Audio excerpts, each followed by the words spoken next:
এই এক্সামের টেনশনটাকে তুমি যদি হ্যান্ডেল করতে চাও তার জন্য তোমাকে 5টা রুলস বলতে পারি। এই 5টা রুলস জানলে তোমার এক্সামের যে টেনশনটা এটা কাইন্ড অফ অনেক দূরে চলে যাবে। 5টা রুলস জানলেই তুমি কিন্তু এক্সামে ভালো করতে পারবে। এক্সাম কেমন হয়েছে এটার জন্য ডিসকাস করি কার সাথে? বন্ধুর সাথে বা বান্ধবীর সাথে। তখন আমার কাছে মনে হচ্ছে আমি একটু রিল্যাক্সে থাকতে পারবো। আমি কি পৃথিবীর সবচেয়ে পিছিয়ে থাকা ব্যক্তিটা? আমার দ্বারা মনে হয় কিচ্ছু হবে না। এইচএসসি 26 ব্যাচ তোমাদের এক্সামে টেনশন যেটা হয় সেই এক্সামের টেনশনটাকে তুমি যদি হ্যান্ডেল করতে চাও তার জন্য তোমাকে 5টা রুলস বলতে পারি। এই 5টা রুলস জানলে তোমার এক্সামের যে টেনশনটা এটা কাইন্ড অফ অনেক দূরে চলে যাবে আর কি। তো কারা কারা এটা করতে চাও স্টে টিউনড, একটু কথাগুলো শোনো। 5টা রুলস জানলেই তুমি কিন্তু এক্সামে ভালো করতে পারবা। সো 5টা রুলস আমি লিখে রাখছি তোমাদের জন্য, একটু সুবিধা হবে, এক করে আমরা আলোচনার মধ্যে যাবো আর কি। হ্যাঁ, একটু খেয়াল করে দেখো, আমাদের এক্সাম নিয়ে অনেকগুলো তো কাজ করা জায়গা আছে। আচ্ছা, তো 5টা রুলস কি কি? Be careful. 5টা রুলস যখন বলবো ঠান্ডা মাথায় দেখতে হবে আর কি। হ্যাঁ, পারলে লিখে নিবা, সুন্দরভাবে নোট করে নিবা। প্রথম কথা হচ্ছে একটা পারফেক্ট একটা প্ল্যান করতে হবে। আমি জানি তুমি থেকে শুরু করে তোমরা সবাই আসলে একটা পারফেক্ট প্ল্যান করো, যে হচ্ছে একটা রুটিন বানাও আগে, যে অমুক অমুক দিনে পরীক্ষাটা, রুটিনটা আমরা পড়ার টেবিলের সামনে মনে হয় ঝুলাই দিই, অথবা আমরা হচ্ছে অ্যালার্ম দিয়ে রাখি। তো ওই এক্সামের জন্য কি কি লাগবে এটার জন্য পারফেক্ট একটা প্ল্যান করা হয় আসলে একটা। বাট পারফেক্ট প্ল্যান মানে তুমি এটাকে মাস্টার প্ল্যানও বলতে পারো। বাট এই প্ল্যান অনুযায়ী আসলে আগানো হয় না, বাট যেভাবে প্ল্যান করতে ঠিক ওভাবে পারা হয়ে ওঠে না আর কি। কেন পারা হয়ে ওঠে না? কারণ হচ্ছে এক্সাম আছে 5 দিন বাকি, বা একটা এক্সাম চলতেছে। আমরা দেখা যাচ্ছে এক্সাম কেমন হয়েছে এটার জন্য ডিসকাস করি কার সাথে? বন্ধুর সাথে বা বান্ধবীর সাথে আর কি।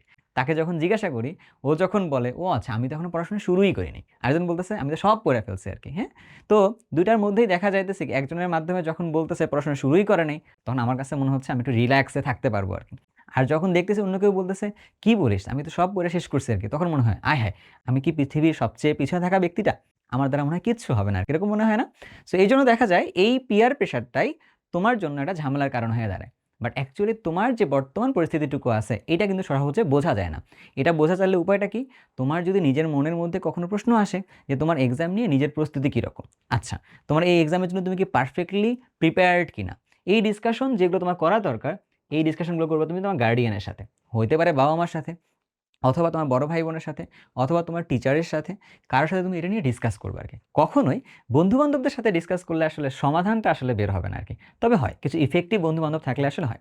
কার কার ইফেক্টিভ বন্ধু বান্ধব আছে একটু বইলো আর কি। হ্যাঁ, আচ্ছা, 3 নম্বর কথার মধ্যে যদি আমরা একটু আসি, যে কোশ্চেন প্যাটার্ন অ্যানালাইসিস, আমি এইটাকে সবচেয়ে হাই প্রায়োরিটিতে রাখবো আর কি। এটা যে কোশ্চেন প্যাটার্নটাকে অ্যানালাইসিস করা। আমরা দেখা যায় কলেজের পরীক্ষা হচ্ছে, টেস্ট পরীক্ষা হচ্ছে, এডমিশন পরীক্ষা হচ্ছে, কখনোই দেখা যাচ্ছে আমরা কোশ্চেন প্যাটার্ন নিয়ে ডিসকাস করি না। আমরা কি নিয়ে ডিসকাস করি? আমরা হচ্ছে পরীক্ষাটা দিতে হবে, পরীক্ষাটা কতটা ইম্পর্টেন্ট পরীক্ষা এটা নিয়ে কথাবার্তা বলা হয়। বাট ওই পরীক্ষার প্রশ্নগুলো বের করে প্রশ্নগুলো একটু পড়ে দেখো তো। যেমন ধরো ঢাকা বিশ্ববিদ্যালয়ে আসা ভর্তি পরীক্ষার প্রশ্নগুলো এক ধরনের, বুয়েটে ভর্তি পরীক্ষার প্রশ্ন আসা পরীক্ষাগুলোর প্রশ্নগুলো হচ্ছে আরেক ধরনের। আবার দেখা যায় এইচএসসি পরীক্ষা যে প্রশ্নগুলো আসে এটা হচ্ছে আরেক ধরনের। বাট কনসেপ্ট তো সেম, সেম কনসেপ্ট থেকে তো প্রশ্নগুলো হচ্ছে। তাহলে ঝামেলাগুলো কোথায় হচ্ছে? প্রশ্নের প্যাটার্নে হইতেছে। তাহলে প্যাটার্ন নিয়ে একটু পড়াশোনা করতে হবে। বাট এইটা কিন্তু আমরা আসলে করি না। আবার দেখবা তুমি টেস্ট পরীক্ষা যারা দিচ্ছ, দেখবা কলেজে আসা পরীক্ষার প্রশ্নগুলোর প্যাটার্ন হচ্ছে আলাদা। পাশাপাশি আবার এই যে ভিন্ন ভিন্ন বোর্ডে আসার প্রশ্নগুলোর প্যাটার্ন কিন্তু আলাদা।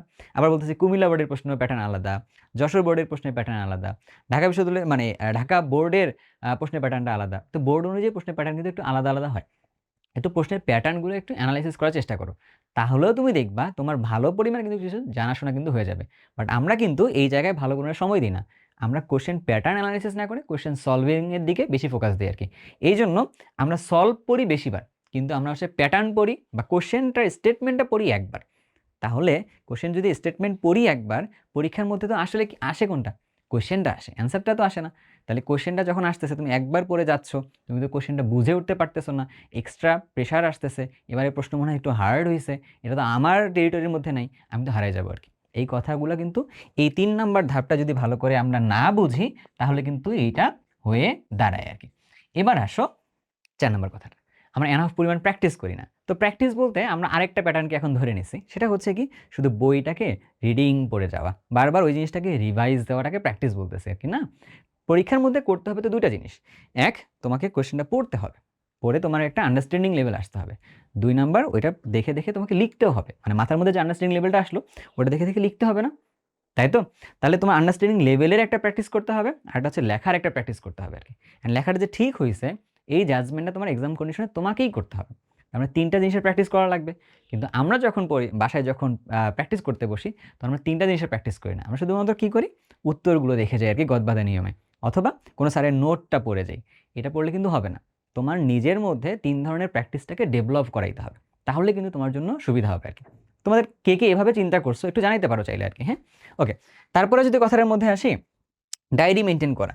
আচ্ছা ভাইয়া, আমরা যখন এগুলো নিয়ে কথাবার্তা বলতেছি, তো ডায়েরি মেইনটেইন করাটা কেন জরুরি?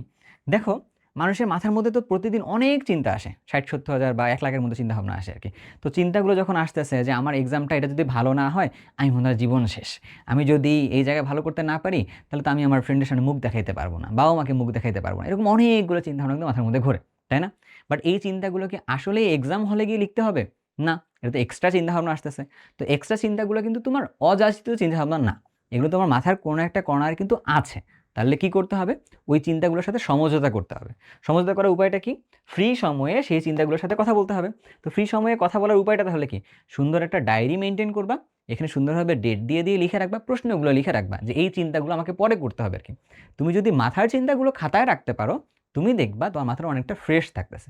আর এই 5টা রুলসটা তুমি যদি ভালো করে মেইনটেইন করতে পারো, তুমি দেখবা এক্সাম হলের মধ্যে তোমার আর টেনশনটা কাজ করতেছে না। বরঞ্চ রিল্যাক্স মুডে খুব ভালোভাবে এক্সাম দিয়ে আসছো এবং ভালো ফলাফলের জন্য তুমি একমাত্র ভালো কন্টেস্ট্যান্ট হয়ে দাঁড়ায় থাকবা। তো তোমাদের সব্বার জন্য শুভকামনা থাকলো। সবাই ভালো করে পরীক্ষা দিবা এন্ড সবাই ভালো ফলাফল করবা নিজে যেটুকু এক্সপেক্ট করছো আরকি। আল্লাহ হাফেজ। সবাই ভালো থাকো, সুস্থ থাকো।